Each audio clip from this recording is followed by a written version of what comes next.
Sesi mengaji, belajar Islam lebih dekat. Bismillahirrahmanirrahim. Assalamualaikum warahmatullahi wabarakatuh. Innal hamdalillah nahmaduhu wa nasta'inuhu wa nastaghfiruh wa na'udzu billahi min syururi anfusina wa min sayyiati a'malina. Man yahdihillahu fala mudilla lahu wa man yudlil fala hadiya lahu. Asyhadu an la ilaha illallah wahdahu la syarika lah wa asyhadu anna Muhammadan abduhu wa rasuluh. Allahumma shalli wa sallim ala nabiyyina Muhammad wa ala alihi wa ashabihi wa man tabi'ahum bi ihsanin ila yaumiddin wa sallama tasliman katsira, amma ba'd. Jamaah kaum muslimin wal muslimat yang dimuliakan Allah Subhanahu wa taala, kita bersyukur kepada Allah yang telah memberikan kita kenikmatan, kesehatan, rezeki, dan juga waktu luang. Dan kita bersyukur kepada Allah Subhanahu wa taala karena pada malam hari ini kita diberikan oleh Allah kemudahan untuk mendatangi majelis ilmu yang kita tidak pernah bosan, tidak pernah jenuh untuk menuntut ilmu. Karena menuntut ilmu itu tidak ada ruginya, tidak ada kerugian, kecuali orang yang menuntut ilmu dia tidak ikhlas dalam menuntut ilmu karena Allah Subhanahu wa taala. Jadi dalam menuntut ilmu itu ada adab-adab bagi penuntut ilmu. Yang paling utama adalah ikhlas. Benar-benar kita dalam menuntut ilmu karena Allah Subhanahu wa taala. Bukan ingin disebut sebagai ustadz, bukan ingin disebut sebagai kiai, bukan ingin disebut sebagai ulama, bukan. Tapi karena kita memang butuh ilmu dan juga butuh amal dan juga butuh pahala. Dengan kita belajar, dengan kita beramal, itu bisa mendatangkan rahmat Allah Subhanahu wa taala.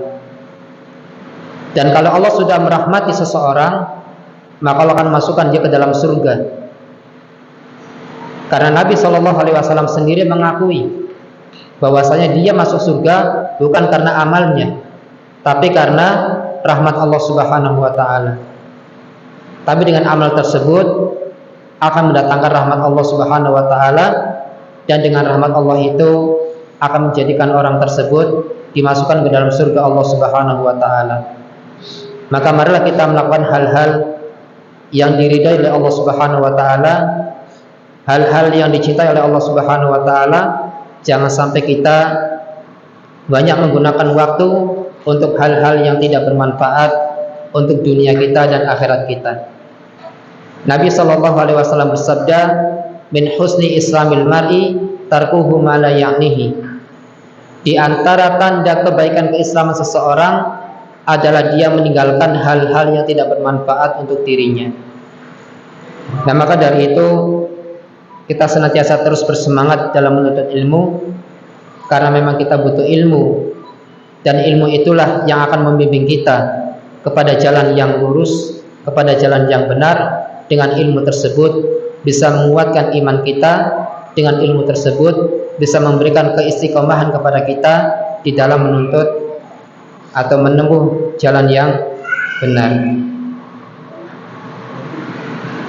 Jamaah kaum muslimin wal muslimat rahimani wa rahimakumullah.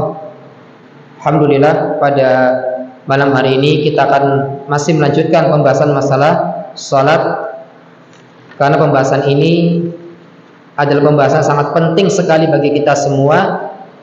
Kita tidak hanya sekedar menghafal bacaan-bacaan salat, tidak hanya sekedar mengerti gerakan-gerakan salat, tapi kita juga perlu mengetahui rukun-rukun salat, syarat-syarat salat, sunnah-sunnah salat, dan hal-hal yang dibolehkan di dalam salat. Dan masih banyak lagi yang lain tentang ketika safar pada hari Jumat, Orang yang bersafar pada hari Jumat, dia wajib nggak menghadiri sholat Jumat? Wajib nggak? Tidak wajib. Tapi kalau dia ingin sholat Jumat, maka itu lebih baik, itu lebih bagus. Tapi dia diganti ketika tidak mengerjakan sholat Jumat, dia mengganti dengan sholat biasa, itu sholat zuhur. Itu Islam, Masya Allah ya. Ketika bersafar tidak bisa melaksanakan sholat Jumat, ternyata ada keringanan. Bagi orang bersafar tidak wajib menghadiri sholat Jumat. Ketika sakit tidak bisa berdiri dengan duduk, tidak bisa duduk berbaring ya. Yang penting jangan meninggalkan kewajiban ya. Ada orang beralasan, tapi bajunya kotor. Ya kotor, tidak masalah. Kena semen, kena lumpur, yang penting tidak kena najis ya. Banyak orang beralasan ingin meninggalkan sholat dengan alasan-alasan tidak dibenarkan. Tapi nggak ada sarung, dengan celana pun bisa. Tapi diusahakan celananya jangan ketat. Dia diusahakan ketika sholat menggunakan baju yang pantas. Jangan sampai celana pakai kaos oblong, ya batas segini pas-pasan. Ketika sujud belakangnya kelihatan. Ya, batal. Kenapa? Auratnya kelihatan ketika sholat. Ya. Ini masih banyak ini saya dapati ya. Dia dengan celana dan bajunya itu ngepas segini. Jadi ketika ruku ya kelihatan, apalagi sujud ya. Itu lebih kelihatan lagi ya.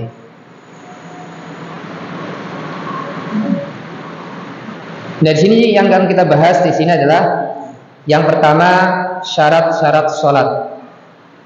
Syarat-syarat sholat. Nanti ada juga syarat sahnya sholat ya, dijelaskan dalam kitab ini. Dan juga hal-hal yang diwajibkan dalam sholat. Ini perlu dicatat ya, biar kita tahu mana yang diwajibkan, mana syarat sahnya, dan mana syarat-syarat wajibnya sholat. Syarat-syarat sholat yang pertama akan kita bahas di sini adalah syarat-syarat wajib sholat. Ingat, syarat-syarat wajib sholat berbeda dengan syarat sahnya sholat dengan syarat wajib sholat ya, harus dibedakan. Syarat-syarat wajib sholat dengan syarat sahnya sholat ya. Di sini ada sekitar 5 tentang syarat-syarat wajib sholat. Ya, jadi kita perlu tahu di sini ya. Yang pertama, syarat-syarat wajib sholat adalah al-Islam, beragama Islam. Nah, ini diingat-ingat, beragama Islam, syarat wajib sholat, bukan syarat sahnya sholat. Jadi sholat itu tidak wajib bagi orang yang selain beragama Islam. Orang kafir, dia mau sholat 5 waktu, tapi masih dalam kekafirannya, sholatnya tidak sah. Kalau tidak sah, apakah mendapatkan pahala? Ya tidak. Tidak sah kok mendapat pahala.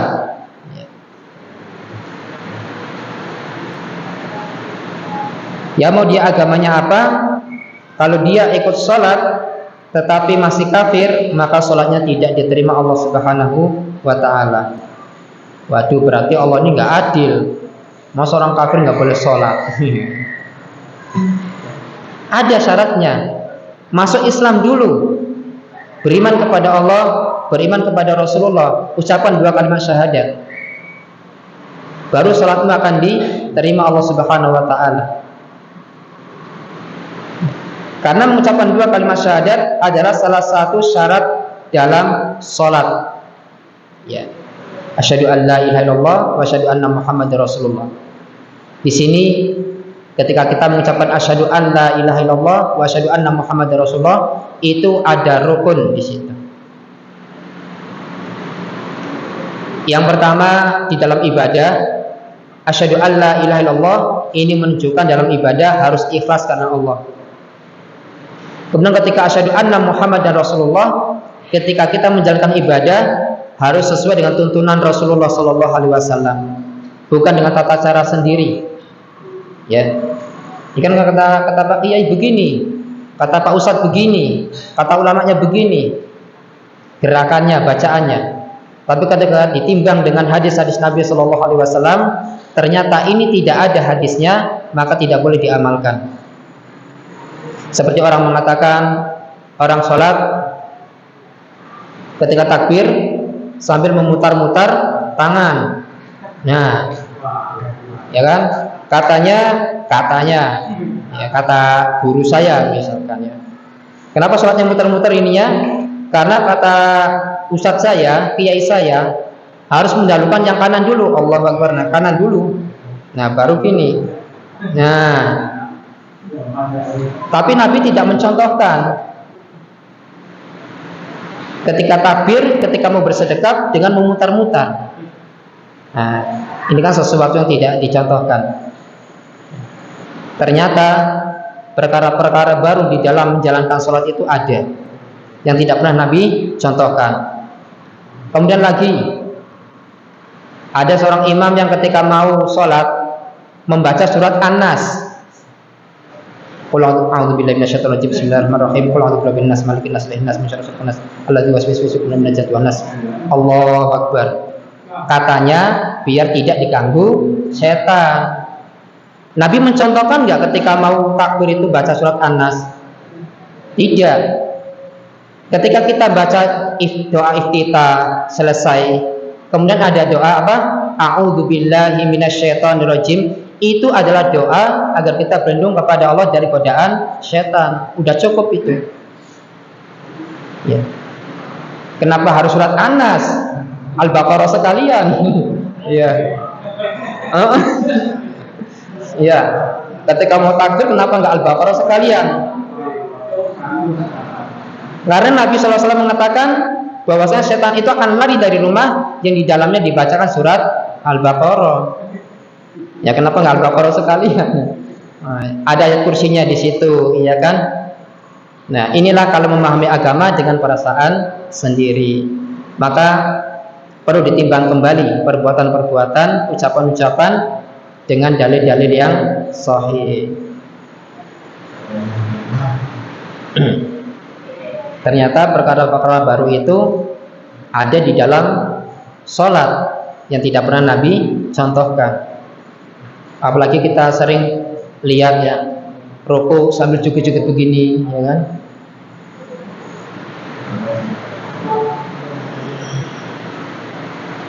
Nah ini yang pertama.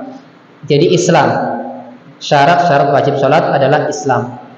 Selain orang beragama Islam, maka sholatnya tidak akan diterima walaupun dia melaksanakan sholat sehari semalam 5 waktu, tapi masih dalam kekafiran. Berdasarkan sabda Rasulullah Sallallahu Alaihi Wasallam, Nabi bersabda, "Umirtu an uqatilan nasa."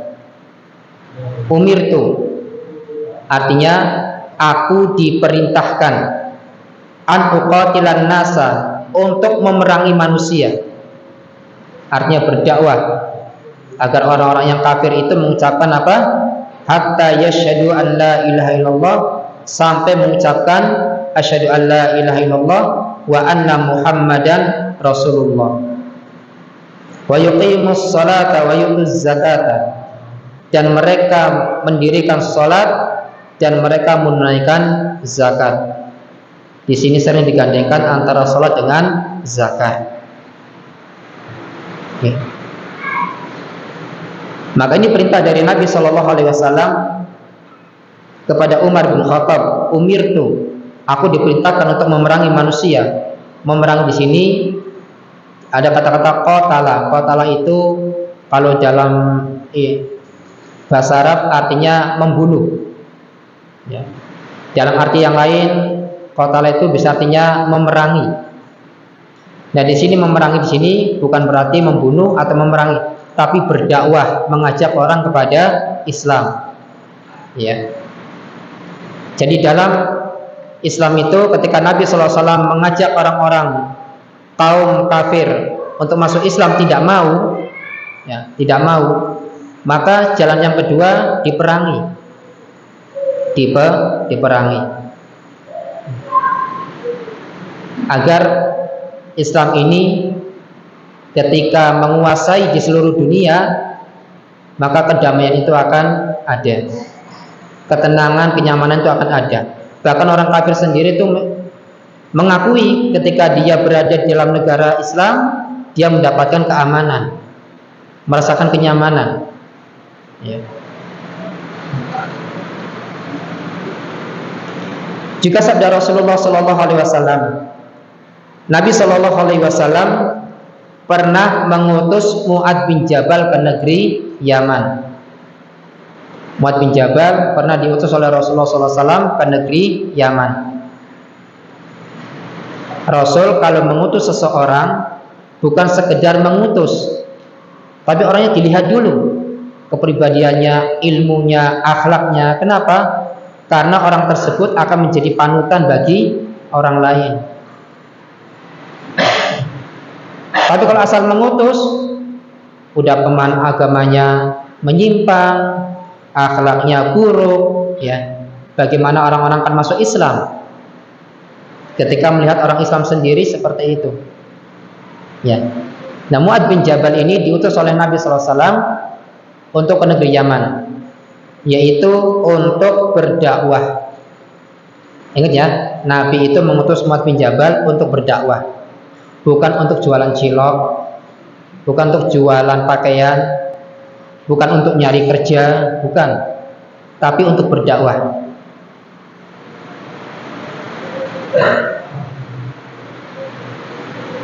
Fada'uhum ila an yashhadu an la ilaha illallah.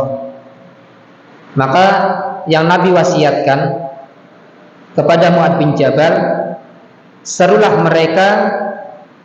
Dalam hadis yang lain, innaka ta'ti qauman min ahlil kitab. Sesungguhnya engkau Mu'adz ketika ke negeri Yaman akan mendatangi ahli kitab. Siapa ahli kitab itu? Orang Yahudi dan Nasrani. Ini orang-orang yang berilmu semua ini, tidak sembarangan. Mereka Yahudi diberikan ahli kitab, diberikan kitab. Orang Nasrani diberikan kitab, mereka paham. Nah, kalau orang itu tidak membekali ilmu dengan ilmu yang banyak, ilmu yang benar, maka akan termakan dengan ilmu dari orang-orang Yahudi dan Nasrani. Jadi Nabi SAW tidak mengutus hanya sekedar mengutus, tapi dilihat orangnya, ilmunya, dilihat akhlaknya, kuat imannya, ya. Innaka ta'ti qauman min ahlil kitab. Sesungguhnya engkau akan mendatangi ahli kitab. Mereka orang-orang berilmu, bisa berargumen dalam beragama. Ya. Fada'uhum awwala ma tada'uhum ila an yuwahhidallaha, kata Nabi SAW. Maka Mu'adz, hendaklah yang pertama kali serukan yang kamu ajak mereka adalah untuk mengesahkan Allah Subhanahu wa taala dalam ibadah. Ajak untuk mengucapkan dua kalimat syahadat. Karena orang Yahudi, orang Nasrani, ketika mereka beriman enggak kepada Allah? Beriman. Tapi beriman enggak kepada Nabi sallallahu alaihi wasallam? Tidak. Maka ketika hanya beriman kepada Allah, tidak beriman kepada Nabi sallallahu alaihi wasallam, maka dia menjadi kafir. Makanya kenapa mereka, Nabi wasiatkan kepada Mu'adz agar yang pertama kali serukan kepada mereka untuk mengesahkan Allah dalam ibadah. Ajak mereka masuk Islam.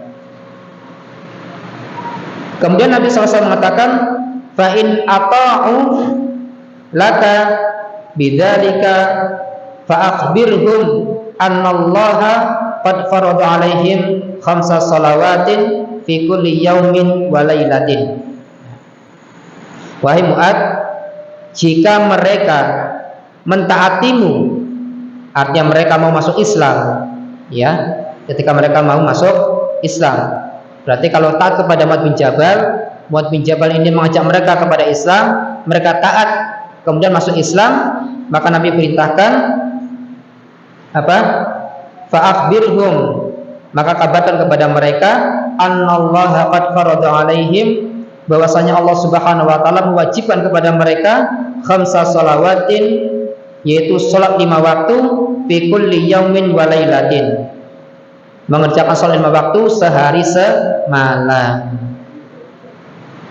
Bahkan lanjutan hadisnya, kalau mereka itu mengerjakan salat 5 waktu, kabarkan kepada mereka ada yang namanya zakat. Jadi masya Allahnya berurutan. Nabi adalah orang yang sebaik-baik dalam berdakwah, dan Nabi Shallallahu Alaihi Wasallam mempunyai strategi di dalam berdakwah. Jadi kadang dakwah itu tidak hanya sekedar ucapan, ngomong terus, tapi dengan perbuatan. Banyak orang-orang yang masuk Islam dengan melihat akhlak Nabi Shallallahu Alaihi Wasallam.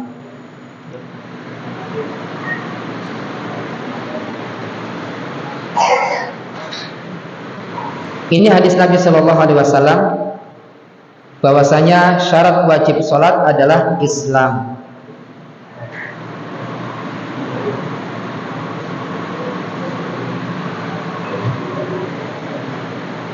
Insya Allah akan kita lanjutkan setelah sholat Isya. Wassallallahu ala nabiyyina Muhammadin wa ala alihi wasallam. Subhanakallahumma bihamdika asyhadu an la ilaha illa anta astaghfiruka wa atubu ilaik. Assalamualaikum warahmatullahi wabarakatuh. Bismillah. Assalamualaikum warahmatullahi wabarakatuh. Alhamdulillahi wassalatu wassalamu ala rasulillah wa ala alihi wa ashabihi wa man tabi'ahum bi ihsanin ila yaumiddin, amma ba'd. Alhamdulillah, kita lanjutkan masih berkenaan dengan syarat-syarat wajib salat. Yang pertama adalah muslim atau beragama Islam. Kemudian di sini disebutkan yang kedua adalah al-aqlu, yaitu berakal. Maksudnya berakal sehat. Ya, berakal sehat. Karena orang gila diberikan oleh Allah akal, tetapi tidak sehat. Ya. Nah, jangan sampai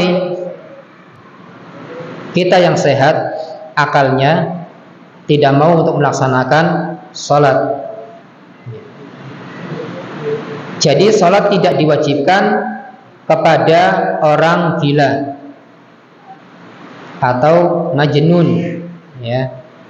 Majnun itu bahasa Arab, artinya orang yang tertutup akalnya, ya.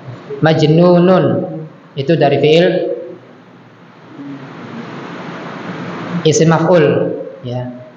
Artinya kalau maf'ul itu yang diperbuat. Kalau ini majnun yang tertutup, ya, akalnya.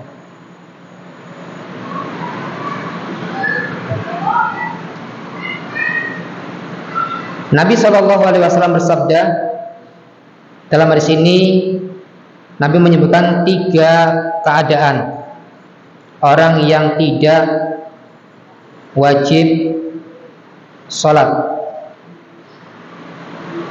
Dalam sebuah hadis yang diriwayatkan oleh Imam Ahmad, rufi al-qalamu an thalathatin, qalam pena catatan amal diangkat dari 3 orang. Dari 3 orang.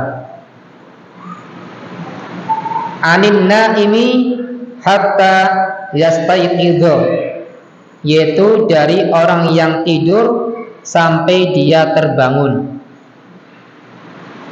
Jadi orang tertidur, tertutup akalnya, dia tidak menjalankan sholat. Bisa nggak sholat sampai tidur? Bisa. Sujud terakhir nggak bangun-bangun, ternyata tidur. Ya. Terutama anak pondok, ya. Itu kalau subuh sujud terakhir nggak bangun-bangun, ternyata ada keadaan. Bisa jadi dia tidur, bisa jadi dia meninggal, ya.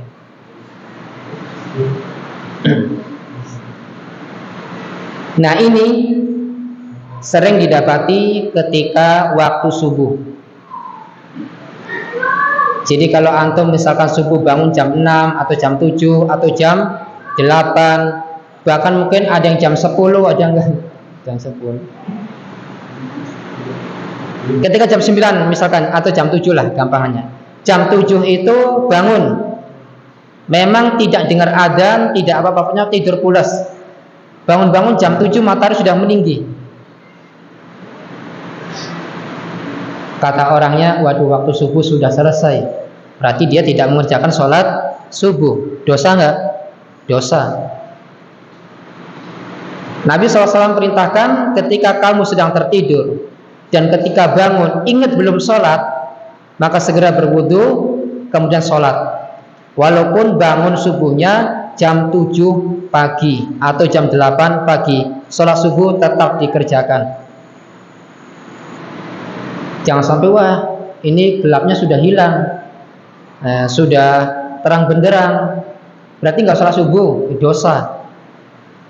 Itu adalah udzur, Allah maafkan ketika dia memang benar-benar tertidur pulas, tidak dengar adzan, tidak ada yang bangunin sampai jam 7 pagi, jam 8 pagi baru bangun.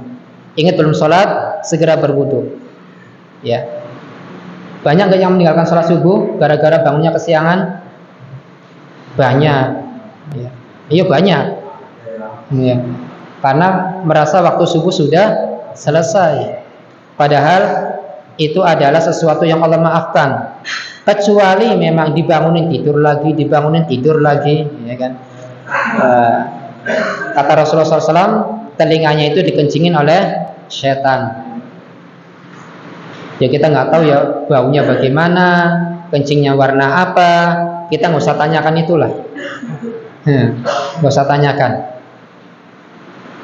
Yang namanya kencing itu sesuatu yang bau, ya.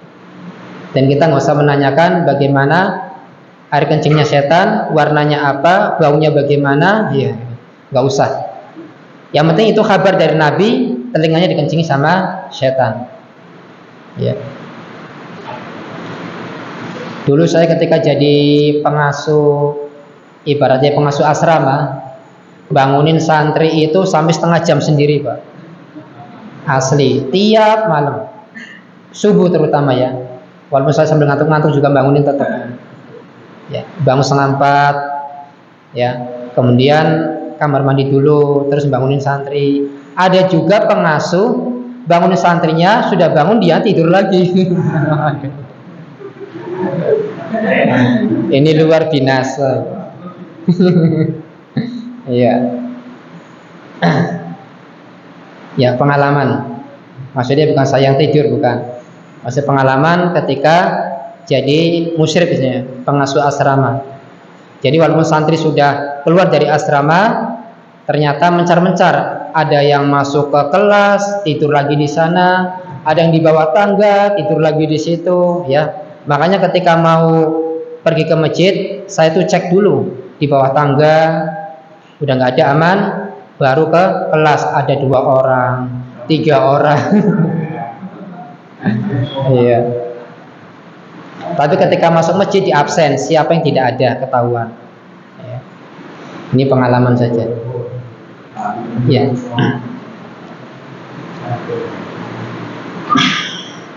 Nah, tetap mengerjakan sholat, karena tertidur sesuatu yang Allah maafkan, karena itu memang di luar kemampuan kita.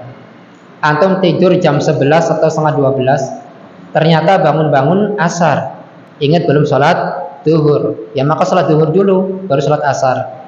Ya. Ini yang pertama yang Nabi sebutkan, orang tertidur sampai dia terbangun. Kemudian wa anis sabiyyi hatta yahtalim, dari anak kecil sampai dia dewasa. Anak-anak itu tidak wajib sholat sampai dia bulug atau balik dewasa. yahtalim, kalau laki-laki yang mimpi basah atau keluarnya bulu dari bulu ketiak, bulu kemaluan, ya. Kalau yang perempuan mengalami masa haid, ya, maka itu sudah dikatakan dewasa dan wajib dia mengerjakan sholat, tidak boleh ditinggal.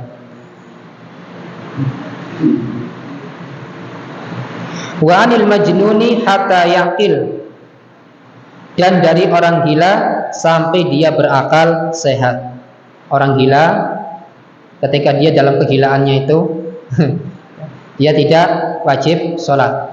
Ketika ingat, dia berakal kembali, sehat kembali, maka dia wajib sholat. Adapun sholat-sholat yang tertinggal itu Allah maafkan, tidak usah diqodho, nggak usah diganti, ya, karena itu sesuatu yang di luar kemampuan dia, karena memang dia diberikan oleh Allah penyakit gila. Nah, bisa jadi banyaknya orang gila zaman sekarang itu menjadi tanda-tanda akhir zaman. Kan tidak berpakaian, tidak beralas kaki, ya kan ciri-cirinya. Iya. Tapi orang sehat juga nggak pakai baju, nyeker, ya Pak. Nah. Jadi yang kedua adalah berakal sehat. Yang ketiga, di sini disebutkan balik, dewasa. Jadi sholat tidak diwajibkan atas anak kecil sampai dia berihtilam, mimpi hingga keluar air mani, itu sebagai tanda balik dia. Keluarnya air mani itu bisa dengan mimpi atau sesuatu yang tersadarkan. Dia melihat sesuatu terangsang tiba-tiba keluar, ya. Atau mimpi, misalkan mimpinya apa ya, yang menyebabkan keluar air mani, ya pacaran misalkan, ya, atau berhubungan badan misalkan, maka ini bisa, ya. Ternyata banyak sekali kita dapati orang tua yang tidak mengajarkan anaknya ketika mereka sudah masa dewasa. Tidak diajarkan tentang tata cara junub ketika dia mimpi basah atau keluar air mani. Atau anak perempuannya ketika haid, selesai haidnya, tidak diajarkan tentang junub, ya, mandi jinabah. Kemudian kata Syekh Abu Bakar Jabir Al-Jazairi, tetapi meskipun demikian, anak kecil ini tetap harus diperintahkan untuk menunaikannya dengan maksud menanamkan kecintaan atau kegemaran terhadap sholat dari kecil. Segitulah, ya. Itu yang siapa tuh yang tengah-tengah, ya, dekat jendela, diajarkan sholat ke masjid, ya. Kadang ada anak kecil yang umur 3 tahun ingin ikut bapaknya ke masjid, ya, ingin ikut sholat, diajak dengan diberikan pesan ketika masuk masjid tidak boleh ribut, ya, tidak boleh mengganggu orang sholat. Sholat sampai selesai, walaupun dia sholatnya sambil begini-begini misalkan, ya kan, sambil garuk-garuk atau sambil bagaimana, dia masih belajar tentang menumbuhkan rasa cinta kepada Allah dengan melalui sholat itu. Kewajiban dari Allah. Tapi kalau dirasa anak itu bikin kegaduhan, membuat orang tidak khusyuk sholatnya, ya pesan-pesan dari Ustaz kita jangan dibawa ke masjid, ya. Tapi kalau aman, tidak mengganggu, ya silakan dibawa ke masjid untuk membiasakan dirinya agar dia dari kecil melaksanakan sholat. Sehingga Nabi SAW bersabda, muru auladakum bis salati idza balagu sab'an. Perintahkanlah anak-anakmu, anak-anak kalian, supaya mendirikan sholat pada usia yang telah genap 7 tahun. 7 tahun. Wadribuhum 'alaiha idza balagu 'ashra. Dan pukullah mereka karena meninggalkannya saat usia mereka telah genap 10 tahun. Boleh kita untuk memukul anak ya. Sudah kita sampaikan ya. Memukul anak itu bukan hakikatnya mukul beneran ya, tapi dengan cara menakut-nakuti. Atau anak itu susah sekali untuk sholat, maka pukullah dengan pukulan yang benar, yang kira-kira pukulan itu tidak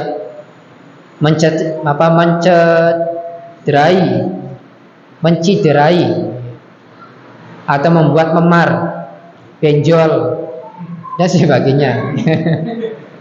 Anak orang belum sholat, tonjok ini sama bapaknya, benjol segini. Akhirnya dia mutung nggak mau sholat, nggak mau dipukul sama bapak, benjol. Iya. Artinya tepak pantatnya, ya, tepak pundaknya, ya. Sholat. Ya. Setelah usia 10 tahun, apa yang Nabi perintahkan? Wa farriqu bainahum fil madaji. Setelah anak itu 10 tahun, pisahkan dia dari tempat tidurnya. Laki-laki di sana udah 10 tahun. Yang perempuan di sana udah 10 tahun. Dipisahkan. Kenapa? Karena kata Pak Abdul Khalik, usia 10 tahun ke atas itu hasratnya itu birahinya muncul, tumbuh keinginan sesuatu ya. Jadi makanya dipisahkan. Tur hasrat birahinya itu mulai muncul di usia-usia 10 tahun ke atas ya, sehingga mereka banyak yang pacaran. Tapi aneh zaman sekarang, anak TK ngerti pacaran. Ya. Maka dipisahkan tempat tidurnya. Laki-laki di sana, perempuan di sana dari orang tuanya, dan anak-anaknya dipisah ya, laki-laki dan perempuan. Karena ini sesuatu yang ditunjukkan oleh Nabi sallallahu alaihi wasallam, dan Nabi mengatakan wa khairul hadi Muhammadin sallallahu alaihi wasallam. Sebaik petunjuk adalah petunjuknya Nabi sallallahu alaihi wasallam. Ada enggak petunjuk yang lebih baik daripada petunjuknya Rasul? Enggak ada. Cari kemanapun enggak ada. Itu yang ketiga. Jadi yang pertama apa tadi? Islam, kemudian berakal, kemudian balik, dewasa. Yang keempat, dukhulul wakti, telah tiba waktunya, masuk waktu sholat ya, telah tiba waktu sholat. Jadi sholat tidak akan diwajibkan sebelum waktunya tiba. Sebelum waktunya tiba. Antum sholat zuhur jam 11. Zuhur jam berapa? Jam berapa zuhur? Jam 11 berapa? Jam 11.45. 38. Antum jam 11 teng sholat zuhur. Biar nanti ketika zuhur tiba enggak sholat lagi. Nah ini sholatnya nggak sah. Kenapa? Belum waktunya. Kalau sholat duha silakan. Mau 2 rakaat, 4 rakaat, 6 rakaat, 8 rakaat ya. Jadi harus tiba waktunya. Jadi sholat tidak diwajibkan sebelum tiba waktunya.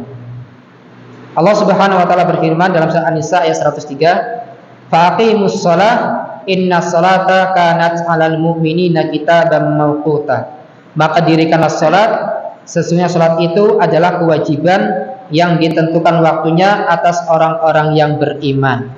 Jadi sudah ada waktu-waktunya tersendiri. Ada seorang kiai, seorang habib, seorang ustadz, ketika zuhur diam aja. Kok nggak sholat? Udah sholat di Mekah. Wah di Mekah banyak. Lah Mekah sama sini jaraknya berapa jam? 4 jam 5 jam ya. Kalau kamu sholat di Mekah saya juga pengen ikut ya kan. Gimana caranya? Wah, ini sudah orang pilihan khusus, kamu nggak bisa. Wah, waduh. Khususnya gimana? Saya nggak bisa menjelaskan. Bingung Pak. Masya Allah. Salatnya di Mekah. Ya. Ternyata orang seperti ini masih banyak dipercaya. Sholatnya di Mekah. Bahkan ada pembelanya. Kalau ada orang yang mengatakan, kok dia sholatnya katanya di Mekah, wong badannya di Indonesia. Kamu jangan begitu, nggak usah, nggak boleh ngomong kayak gitu kan. Iya. Ini sudah taklid buta ini.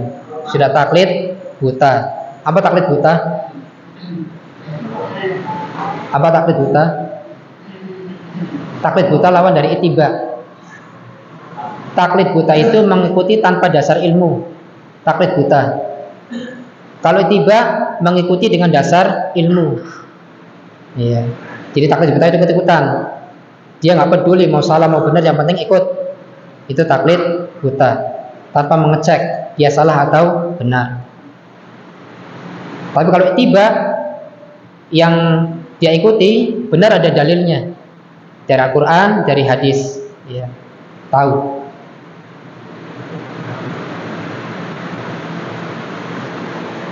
Ya, yang keempat ini lumayan panjang ini. Ya.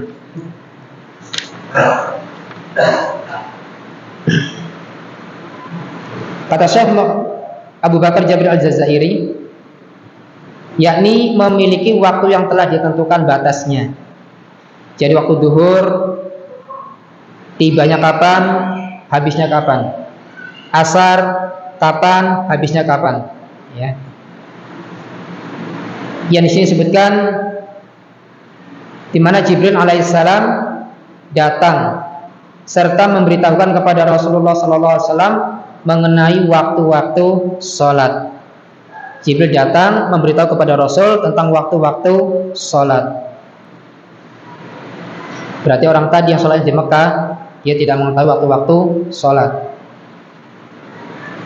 Maka di sini Jibril berkata kepada Nabi SAW, berdirilah dan sholatlah. Kemudian beliau Nabi SAW menunaikan sholat duhur saat matahari tergelincir. Jadi jangan sholat ketika matahari berada di tengah-tengah kita, sehingga bayangan itu tidak kelihatan, keinjek sama kita. Tunggu sampai tergelincir ke barat, ya, sehingga bayangan itu agak kelihatan. Maka itu waktu zuhur. Jibril datang kembali kepada Nabi SAW untuk memberitahukan salat asar. Seraya berkata, berdirilah dan sholatlah. Kemudian Nabi SAW menunaikan salat asar pada saat panjang bayangan sesuatu benda setara dengan panjang aslinya. Kalau di 1 meter, 1 meter. Kalau 2 meter berarti bayangnya 2 meter. Jibril datang kembali kepada Nabi SAW memberitahu waktu sholat maghrib. Saya berkata kembali, berdirilah dan sholatlah. Kemudian Nabi SAW pun menunaikan sholat maghrib setelah matahari tenggelam. Ya, setelah matahari benar-benar tenggelam, itu sudah masuk waktu maghrib. Ya. Setelah itu Jibril datang kembali kepada Nabi SAW untuk memberitahukan sholat isya, waktu sholat isya. Seraya berkata kembali, berdirilah dan sholatlah. Kemudian beliau Sallallahu Alaihi Wasallam menunaikan sholat isya ketika sinar merah matahari setelah terbenam hilang. Warna merahnya itu sinarnya sudah hilang, sudah gelap. Ya. Kalau habis maghrib kan matahari tenggelam kan masih ada warna merah-merah itu.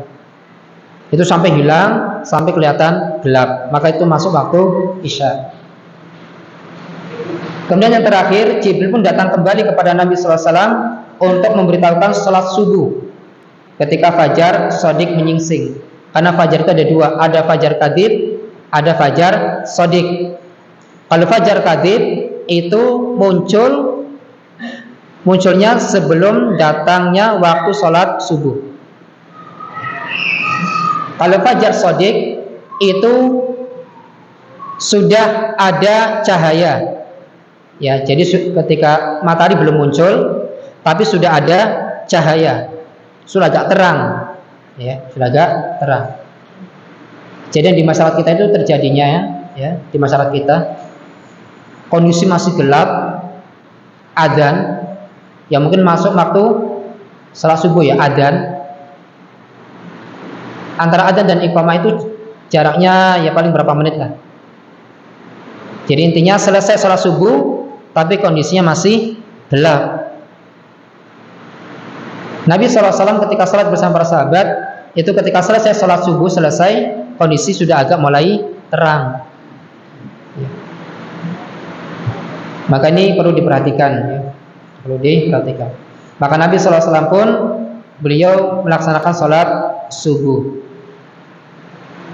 Ini yang diajarkan oleh malaikat Jibril alaihissalam kepada Nabi SAW tentang mengenai waktu-waktu salat. Kemudian di sini jelaskan selanjutnya keesokan harinya Jibril datang kembali untuk memberitahukan salat duhur kepada Nabi SAW. Seraya berkata, berdirilah dan salatlah. Kemudian beliau pun menunaikan salat duhur ketika panjang bayangan sesuai setara dengan panjang aslinya. Nah, artinya di sini keesokan harinya, jadi ketika duhur ketika duhur tergelincirnya itu, ini kira-kira berapa? Nggak ada 1 meter ya, berapa senti ini? Masuk waktu duhur itu misalkan ini 30 cm ya, misalkan 30 cm, maka bayangannya pun 30 cm. Kalau 1 meter, maka bayangannya pun dari sini ke sini 1 meter, itu masuk waktu duhur. Duhur ini keesokan harinya pada hari keduanya, ya. Tapi salat asarnya itu waktunya panjang bayangan 2 kali lipat dari benda aslinya. Kalau 1 meter, panjangnya 2 meter. Ini sudah masuk waktu asar. Ya, sudah masuk waktu asar. Ini dalam keesokan harinya ketika Jibril alaihissalam memberitahu waktu-waktu sholat kepada Nabi Shallallahu Alaihi Wasallam. Kalau yang pertama duhur agak tergelincir, tidak dijelaskan panjang bayangan itu setara dengan panjang aslinya. Tapi kalau asar itu panjang bayangan sesuai dengan panjang aslinya. Tapi keesokan harinya Jibril datang kembali memberitahu waktu duhur, bahwasanya waktu duhur itu datang panjang bayangan sesuai dengan panjang aslinya. 1 meter, panjangnya 1 meter bayangannya.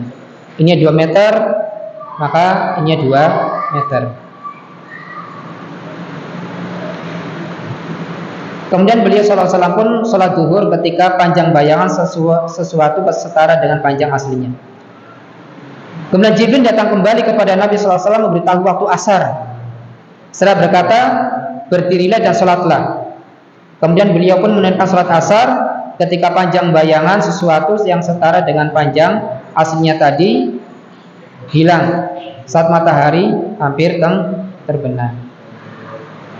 Jadi intinya di sini pada hadis yang lain dijelaskan sholat asar itu tiba ketika panjang bayangan itu 2 kali lipat daripada benda aslinya. Jibril datang kembali kepada Nabi SAW memberitahu waktu sholat maghrib. Seraya berkata, kembali berdirilah dan sholatlah. Kemudian beliau pun menunaikan sholat maghrib pada waktu yang sama dengan waktu sholat maghrib yang sebelumnya ketika matahari sudah tenggelam. Kemudian Jibril datang kembali kepada Nabi SAW memberitahu sholat isya ketika pertengahan malam telah berlalu atau dikatakan sepertiga malam yang akhir. Jadi di sini disebutkan dalam hadis yang lain, sholat isya itu dikerjakan di pertengahan malam. Kira-kira bisa nggak kita mengerjakan sholat isya di pertengahan malam? Susah. Misalkan maghrib masuk jam 6, ya waktu malam, berarti kita mengerjakan sholat jam berapa? Jam 11, ya pertengahan malam. Karena subuh itu sekitar jam setengah 5 atau jam 5, ya.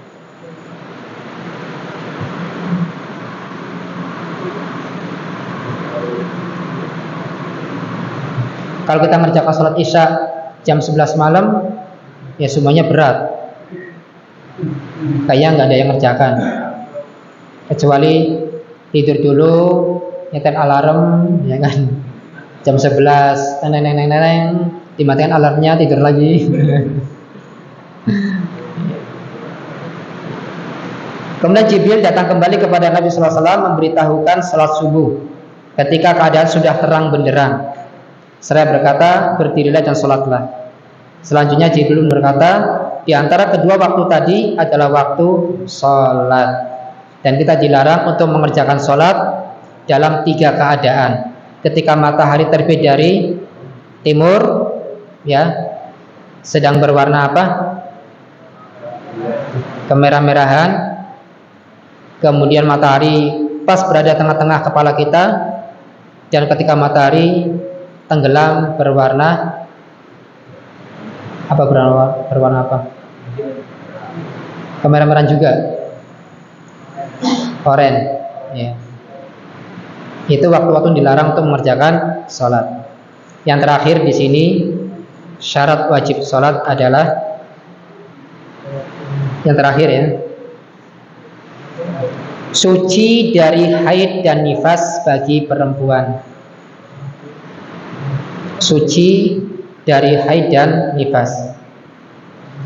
Jadi sholat tidak diwajibkan atas wanita yang sedang haid dan nifas, sehingga dia suci terlebih dahulu. Kira-kira wanita ini ketika datang haid, datang nifas, senang apa tidak? Enggak sholat. Asik libur, ya, cuti. Tapi bagi orang yang dia rindu dengan sholat, pengen cepat-cepat haid atau nifasnya itu selesai, karena dia saking enaknya bermunajat kepada Allah Subhanahu wa Ta'ala. Ketika takbir Allahu Akbar, merasakan bagaimana Allah itu maha besar. Ketika ruku, ketika sujud, dia menghinakan dirinya kepada Allah Subhanahu wa Ta'ala. Dia bermunajat kepada Allah. Nah, berdasarkan sabda Rasulullah SAW kepada Fatimah binti Abi Hubaysh, "Idza aqbalat haidatuki fatruki as-salata." Jika haidmu datang, maka tinggalkanlah salat. Dalam hadis yang lain, ketika haid itu datang, maka tinggalkan salat, tinggalkan puasa. Cukup sampai di sini. Selesai pembahasan syarat wajib salat. Insyaallah akan kita lanjutkan pada pertemuan yang akan datang, insyaallah, dengan judul atau bab syarat sah salat. Sebelum saya tutup, ada pertanyaan enggak?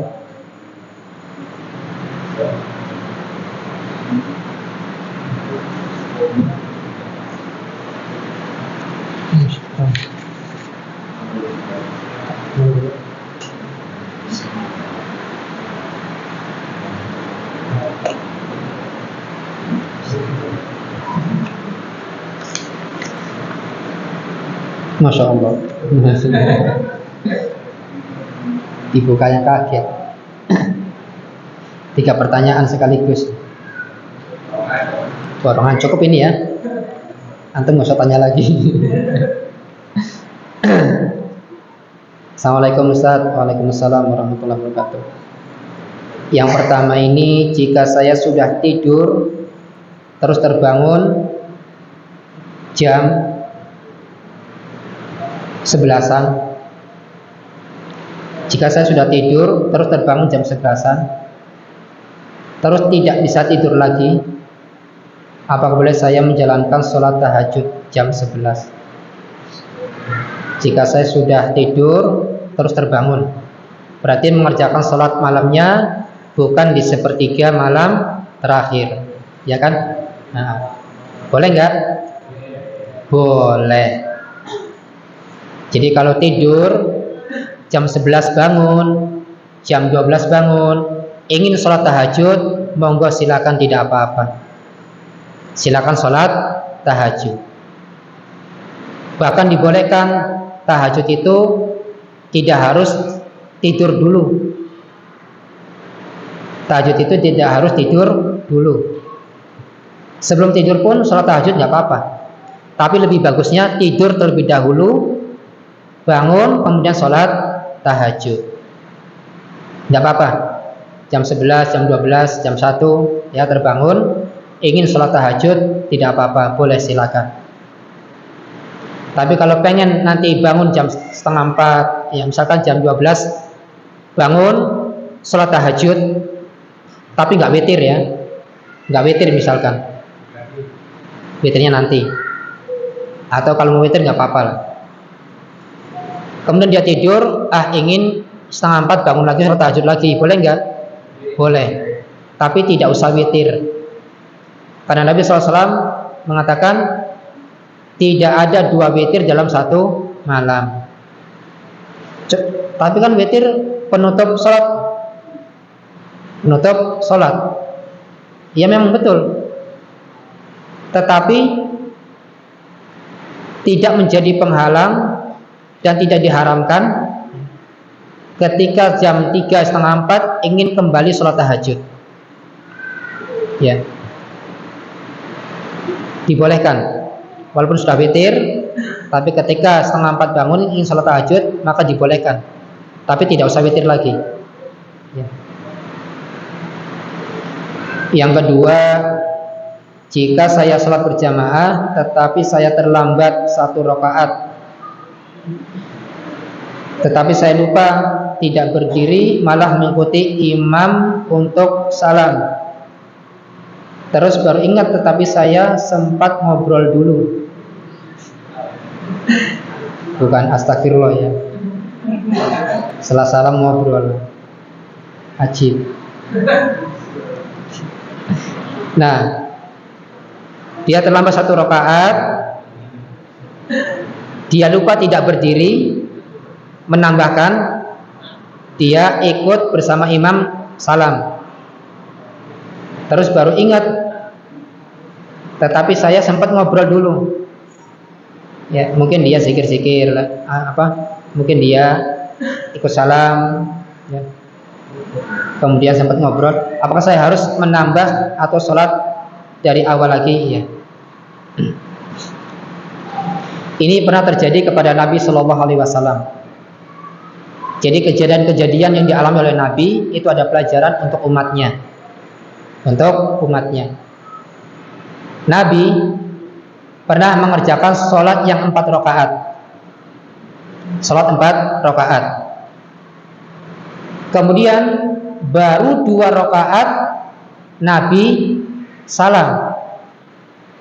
Dapat 2 rakaat Nabi salam. Sehingga sahabat ini bertanya, wahai Rasulullah, apakah sholat kita dikosor? Enggak. Apakah ada pengurangan dalam jumlah rakaat? Enggak juga. Itu adabnya para sahabat. Bukan, weh Nabi salah nih. Nembe loro. Kurang loro. Enggak seperti itu. Nabi sahabat tanya dulu, wahai Nabi, apakah kita sholatnya dikosor? Apakah ada pengurangan dalam jumlah rakaat? Tanya. Ya. Nah, antum jangan salah-salahin Nabi ya. Nabi itu lebih berilmu. Kalau lupa, ya diingatkan oleh sahabat. Enggak dikosor, enggak dikurangi juga. Tadi sholatnya baru 2. Nabi tidak menyalahkan, kamu salah. Tapi Nabi tanya pada sahabat yang lain, benar enggak dikatakan orang ini? Abu Bakar, Umar yang lain menjawab, benar ya Rasulullah. Baru 2. Ya udah. Nabi kemudian, Nabi ngobrol enggak ini? Ngobrol, ya kan? Kemudian Nabi SAW berdiri lagi, menambahkan 2 rakaat lagi, ya, menambahkan 2 rakaat lagi. Kemudian at-tahiyat terakhir.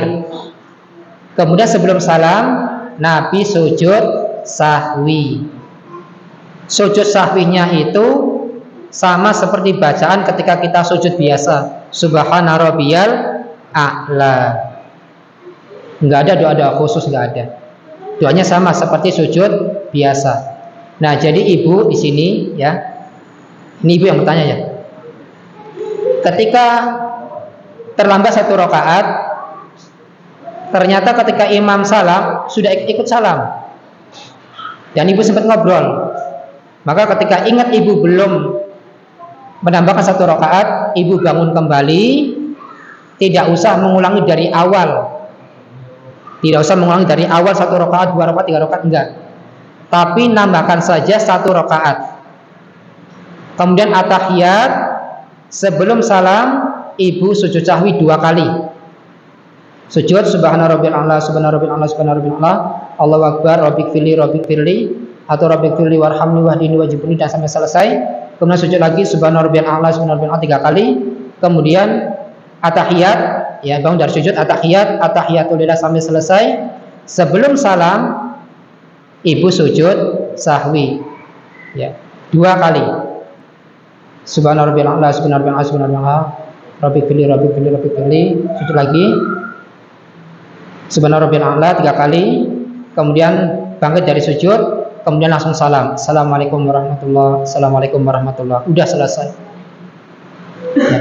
Tidak usah, karena memang ada orang yang kurang 1 rakaat, dia ulangi dari awal.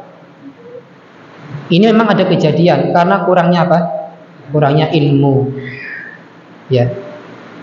Kadang pengajian-pengajian nggak bahas masalah sholat, bahasnya masalah umum, hasad, dongki, jelek sama tetangga, ya, nyantuni anak yatim. Tapi masalah yang sangat penting, sholat, tidak pernah dibahas. Ya, padahal sholat itu tiangnya agama, jadi perlu dibahas. Ya.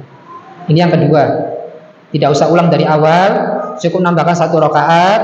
Sebelum salam sujud sahwi 2 kali dengan doa subhana rabbiyal a'la seperti biasa.